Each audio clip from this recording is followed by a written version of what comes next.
With a storied career in the gaming and emerging technology industries, our next guest is leveraging his expertise and passion for creating game-changing virtual reality experiences to level up the fields of neuro and behavioral science.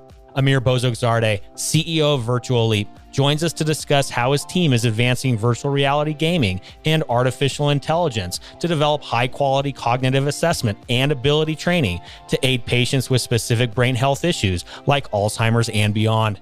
Additionally, Amir shares a story of becoming a startup founder, what the journey has been like, and the advice he has for others who are passionate about creating innovative technologies and solutions. Join us for Amir's empowering story on how he is improving brain health with virtual reality as we continue to work together to move the health of our communities forward. Let's go.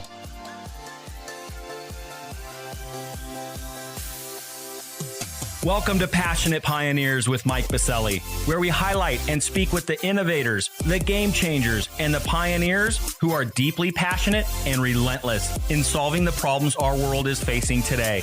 This is your opportunity to connect with and learn from these leaders and to support them on their mission. Perhaps they will soon be hearing your story as well. This is Passionate Pioneers with Mike Biselli. I look forward to having you on this journey with us.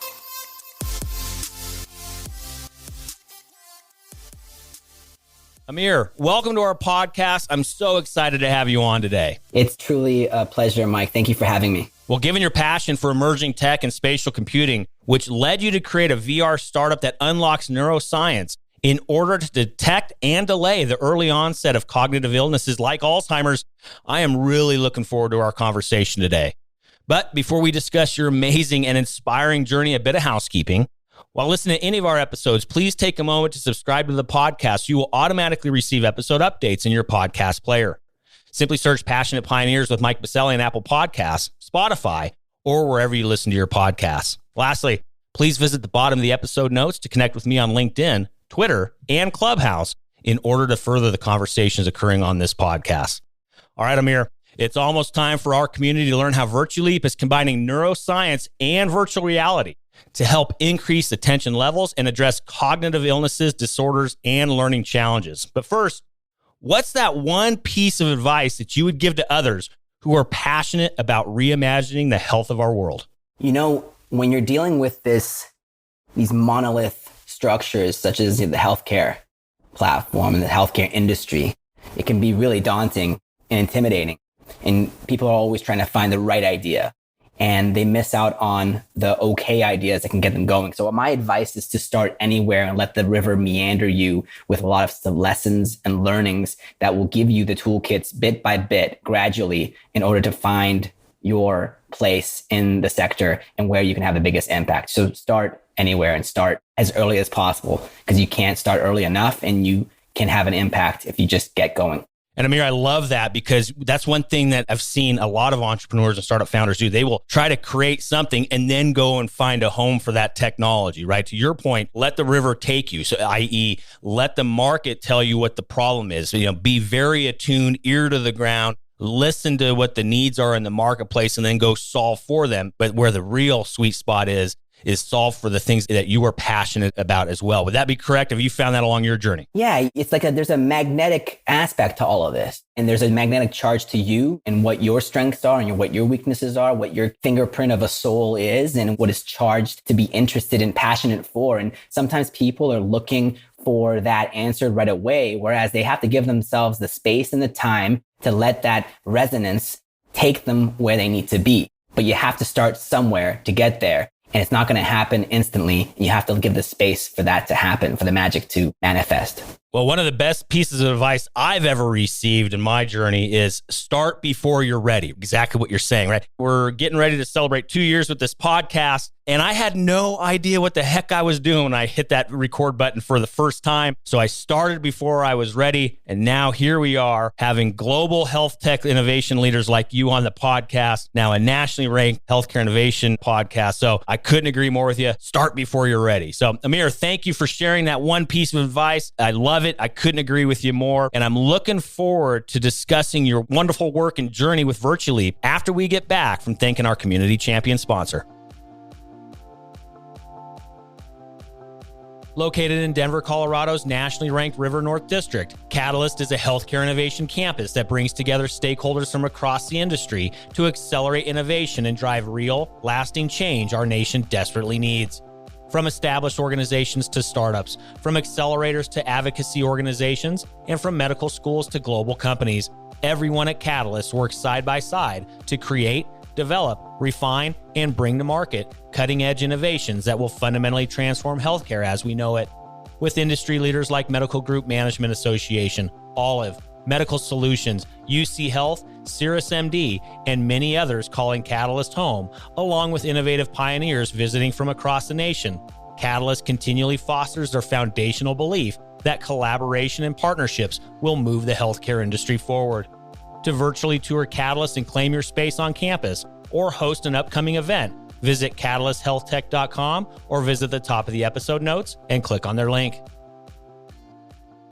All right, we are back with Amir Bozorgzadeh, founder of Virtually. Amir, first of all, thank you again for your sage advice on the front end of this podcast. I couldn't agree with you more. Thanks again for sharing. We have a lot to cover today. You guys have been at it now for several years with your startup. Obviously, there's some pivots, and there's never a straight line with any startup and the founding story of it. We're going to discuss that a bit, kind of where you guys have been, where you're at today, successes you're seeing in the marketplace, and then, of course, where you see virtual reality going just in mass for the industry. Where do you see your technology helping take that journey with us and for us? I believe this is going to be a huge, huge winner for the healthcare industry and the health of our community members across the world. Then, of course, we're going to ask you, hey, how can we be helping you out? Then, be able to connect with you online as well. So we'll ask for those and then we'll get you out of here. But let's first rewind that clock a bit, Amir. How did this all get together in the first place? I know you've been a serial entrepreneur even before Virtually. Give us a little bit of that founder's journey and then we'll take it from there. Thanks, Mike. My background is as a market researcher back in Canada, then a games publisher out in Dubai. I did launch some social ventures and dabble through that territory of having an impact on my community. And it's always been my mission to find a way to reconcile the gaming industry with serious impact sort of ventures. I always believe that was a ultimate and inevitable conclusion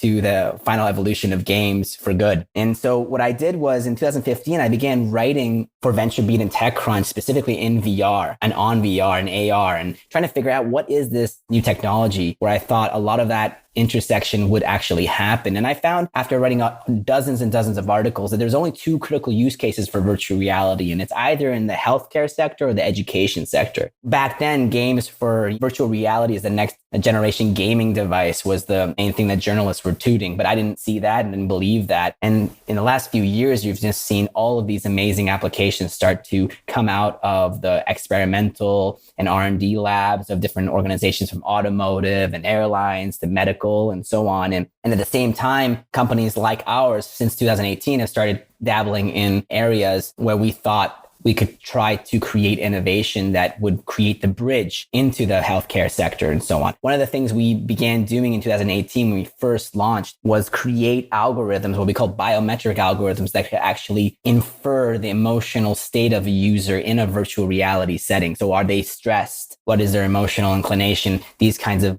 insights that would never be possible before in other types of devices, because in VR, you are strapped into an experience that is ecologically valid and multisensory and is actually triggering your autonomic nervous system into believing that the experience is real. So there's a lot of emotional engagement and data that's coming out of your state in these experiences. So we were creating these algorithms and we were creating at the same time these games that could actually test our work. And what we found by May 2019 was that the games themselves were more in need by the market than the actual algorithms we were creating. And so we pivoted into a VR brain training company that has been creating a library of what we are essentially doing is translating neuropsychological assessment tools into these gamified experiences that in a few minutes assesses a particular cognitive function. And so we have created 14 games to date, each of which assesses and trains one particular cognitive function, like let's say information processing and memory and problem solving, but also because of VR, motor control, spatial orientation, spatial audio awareness. And in fact, we're targeting not just 7 of these kind of categories, but the subcategories. We actually are so niche that we can actually create games that test your working memory or your short-term memory or your long-term memory. And we get really deep into this, and we have created a game scoring system called Enhanced Performance Index that gives you an objective score per game. So we launched this app about a year ago. We have about about 26,000 early registered users. It's free to download on the VR app stores right now. I really encourage people to test it out for themselves and give us some feedback. But at the moment, we've just begun commercializing and really accelerating all our plans at the moment. And we're going to go into a little bit more as to what exactly is Virtual Leap, all those different markets you're serving, where you see things heading and all of that. But I still want to stay on kind of the history lesson, not just with your own journey, but even just the industry at large. Amir, is this still early on? Is virtual reality, augmented reality, is this still early on in regards to its life cycle as an industry and technology? Where are we current state with all of it? If you look at like last year, and of course the pandemic has accelerated things. It's been like a sort of a catalyst. The only silver lining is greasing the wheels of the regulatory bodies, making a lot of stubborn people in industries across healthcare less stubborn, so to speak. The FDA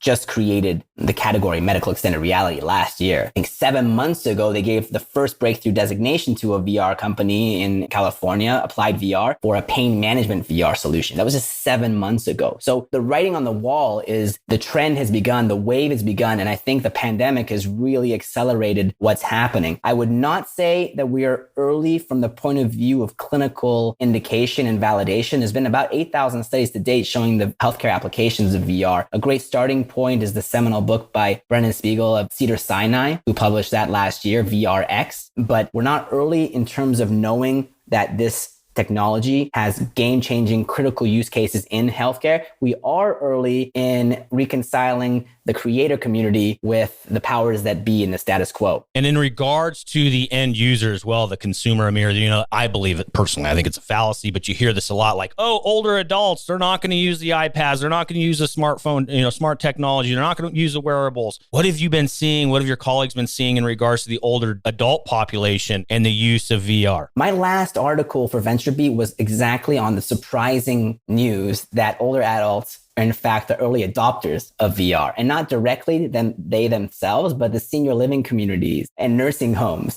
They have been using VR. It's been increasing and increasing every month since the last 2 years, where we are seeing them initially use it for example, isolation therapy.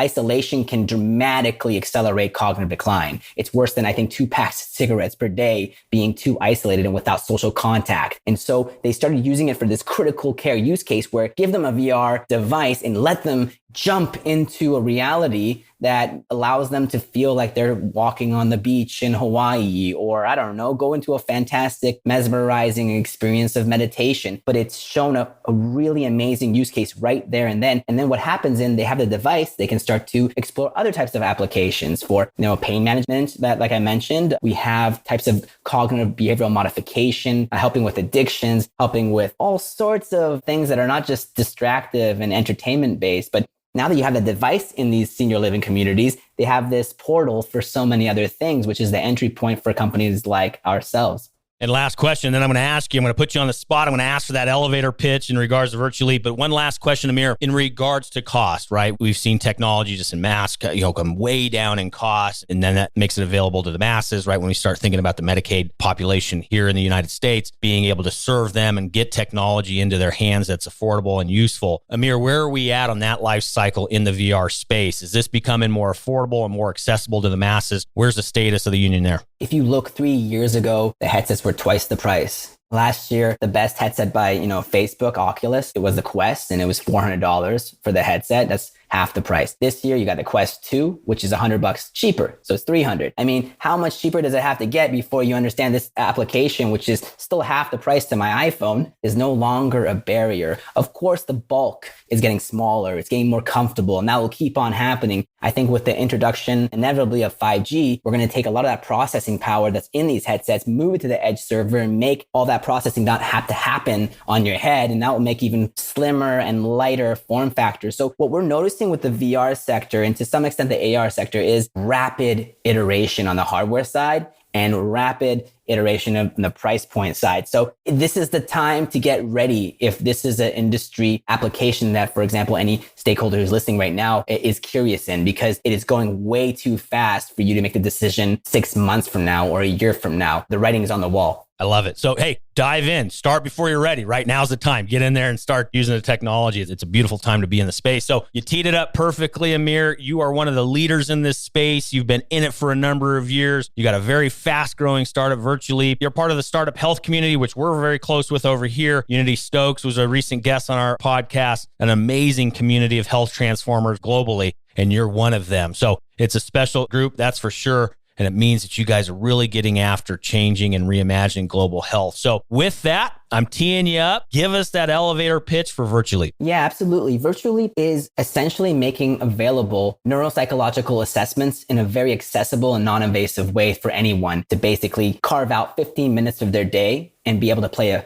few fun closed loop games that allows them to know where they are at in a certain particular cognitive function. For example, how is my memory? How's my problem solving? How am I doing? How's my sleeping affecting my cognitive functions? Can I just play a little gym for the mind, a little cognitive workout every day and get a touch point of how I'm doing? It's the same thing as going to the gym for the physical body, for your physical health. We've created a solution that allows you to be mentally fit. Now, in regards to the end user and how they get their hands on the technology, Amir, of course, we have some of the brightest, most passionate minds in the healthcare industry tuning into this podcast, administrators on the health system side, and as well as executives on the payer side. What does this look like in regards to patients? Are doctors prescribing it? Is it a consumer, cash purchase? What does that look like in regards to getting the technology in the end user's hands? Sure. I mean, it took us about a year and a half to build up a sufficiently sized battery or library of these gamified neuropsychological assessment tools. And we began about 3 months ago, ready now to say goodbye to the MVP stage, the beta stage. We're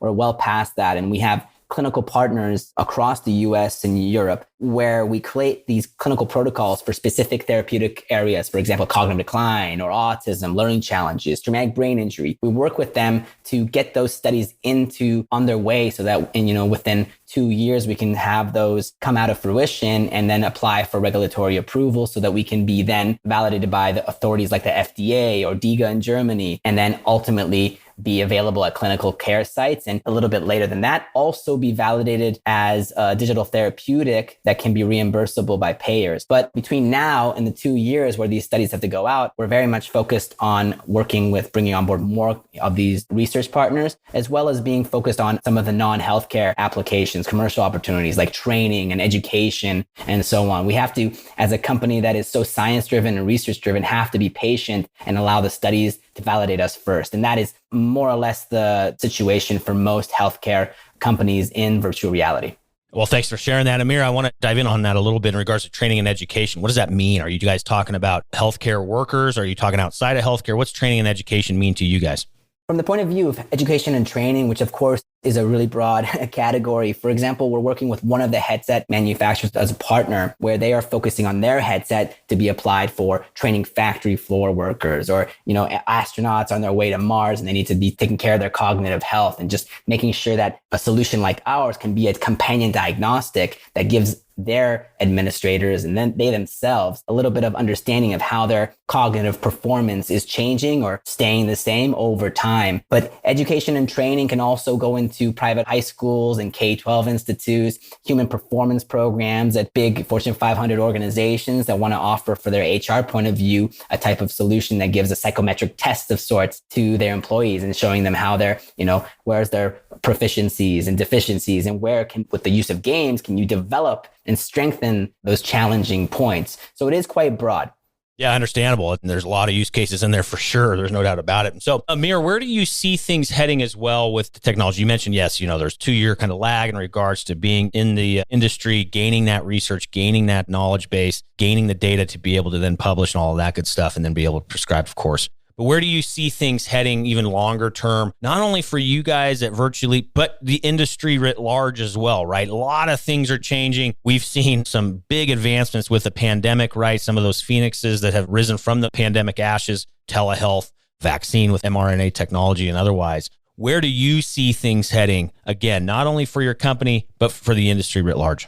Well, see, now the headsets themselves are remarkable. They collect, like I mentioned before, ridiculous amounts of data about the human condition that have never been possible before. We're talking volumetric data sets that capture an order of magnitude more data about the human condition. And one of the headset manufacturers, for example, HP, has just introduced a new headset 2 months ago called the OmniSet. and it has biosensors integrated into the headset that can track your pupil dilation, your heart rate variability, your skin conductivity soon. They use their AI learning systems to actually take those biosensors and calculate your cognitive load or your focus levels. We're starting to read the human condition more and more. And these devices, virtual reality devices, are quite unique in being able to capture more data than ever possible before in order to understand certain conditions like Alzheimer's or cognitive disorders, things that I think we just haven't been able to approach in the past because of a lack of something or not an ability to bring together enough different kind of disparate kind of types of data points together. And so when I look at VR,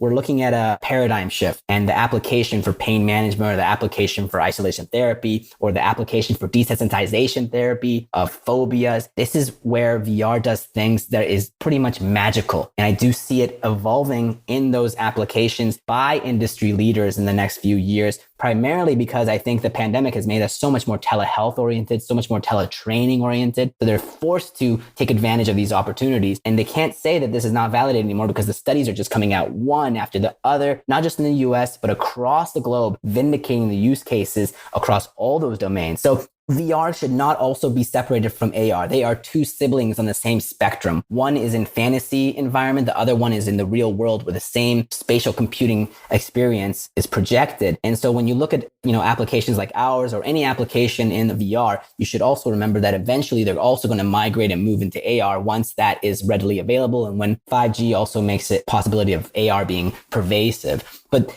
these technologies are the next generation of computing in general, but they're going to dramatically change the way we interface with a lot of the content that we currently have confined in these really strange boxes. I just want to say one thing. The older adults and the assumption that we have about them not being interested in this type of high technology is actually virtual reality is designed to be an imitation of the real world. It's based on the same UX in virtual reality as the native UX of being a human being. Whereas, smartphones is where the alien technology comes in and figuring out how these things work, each one kind of different than the other.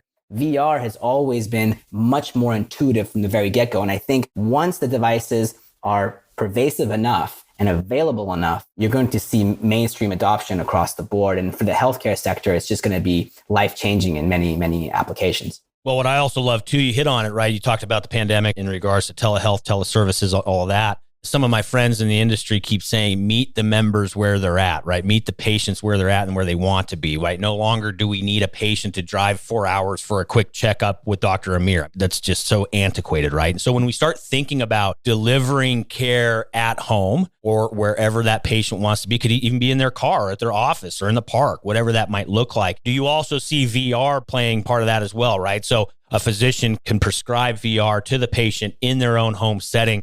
Do you see that as a big movement as well? Absolutely. For example, just to plug in something about us, we're launching a companion application that's available on your smartphone or your iPad that a doctor can use called the remote control. And it allows them to remote navigate in real time the experience of someone in the VR application without them having to ever remove their headset, or they can do it from across the globe. As long as you have a Wi-Fi access, you can in real time not only navigate the whole experience of the patient or the user, but also be able to actually see what they're doing with their arms. Again, that volumetric data, they can see if they're using their right arm wrong, if it's for a stroke sufferer, then they're seeing how their hand comparisons are happening, all that data in real time with this new app that we're launching next month. So that kind of app, that kind of technology, the connection between the cross-platform ways of using telehealth features in that way is going to make VR really, really participate in the telehealth explosion of applications. Oh, I love it. It's so exciting. To me, this is where things need to go. It's going to happen whether the old guard in healthcare likes it or not. This is going to happen. So be ready for it, because I believe this is the wave of the future, and it needs to happen, right? If we start thinking about bending cost curve as well, making health and healthcare affordable, these are some of the things that we need to keep pushing forward and being passionate and dedicated to. So thank you. I can tell you're fired up about it, Amir. This is a good thing. Keep that passion alive as we continue to rethink where healthcare is being delivered. Very exciting. I want to flip the script on you a little bit, my friend. We want to be able to help you out. So what's one problem, need, or question that you have that our community rallied around this podcast can be helping you with? Sure. So we're actually raising our Series A, a 10 million Series A round. We just closed 1.4 million in initial commercial sales. And so we want to use this Series A to now take our learnings from those sales opportunities and grow our team, particularly on all the missing talent we have across some of the science and development side, but also build up a sales team that is going to be focusing on some of these opportunities like senior living communities and education training. And we would love to hear from any investors or corporate side partners that would potentially like to work with us moving forward. I love it. Well, be able to help you out, we need to be able to get a hold of you. So where are some contact points online that we can get a hold of you at? So my personal email is amir@virtualleap.com. Our website, virtualleap.com, has, of course, a lot of information about our company. You can find us on all the social media channels available with the keyword Virtual Leap on Twitter, Virtual Leap on Facebook, and LinkedIn. LinkedIn is my personal favorite. I think I'm the biggest power users for the last decade. So if you ping me on there and add me on LinkedIn, I will happily accept and start our conversation there as well. But please feel free to email me as well as amir@virtualleap.com. I will +1 Amir's comments on the LinkedIn side. Matter of fact, that's how we got connected. Amir's based over in a beautiful country, Portugal, and we connected on LinkedIn, and here we are now recording a podcast together. So don't be shy. Hit him up over on LinkedIn as well. But all of those contact points that he mentioned are in the episode notes. Simply scroll down in your podcast player and click on through to get a hold of Amir and the Virtual Leap team. Of course, you can always head over to our free global online community at passionatepioneers.com. There will be a post for this episode where you can also leave comments, feedback, suggestions, or otherwise for Amir and his team. Again, passionatepioneers.com. All right, Amir, we're going to start winding it down so we can get you back to continue to push the Virtual Leap story and journey forward. But I have a fill in the blank for you. I'm a passionate pioneer because I just can't imagine anything other than merging your passion in terms of hobbies with something that you can apply into the real world of work. And once I found that, it's ultimately not even a decision. It's just your mission driven to the core. I absolutely love it. And I am fully on board with that. As I tell many, many people, what I do to me is not work at all. I absolutely love, and more importantly, I'm honored and humbled to be able to do what I do every day. I get to hang out and spend time with leaders like you that feel the same. It is truly an honor and is so humbling to be able to do that and be able to find that. So I couldn't agree more with you, my friend. So thank you for sharing that. And thank you so much for taking a pit stop to be on our podcast to share more about your journey and what's happening in the Virtual Leap camp. Of course, keep us posted, keep our community posted what's happening. We're rooting you on. But for now, thank you so much for being with us today, Amir. Thank you, Mike. It's been absolutely awesome being on your podcast.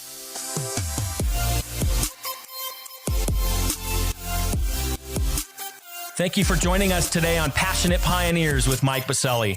We'd love to hear your feedback about the podcast so we can continue to improve this community and to further support the pioneers being featured. Lastly, please take a moment to subscribe to the podcast and invite your friends and colleagues to join us. This is Passionate Pioneers with Mike Biselli. I look forward to having you back with us during our next episode.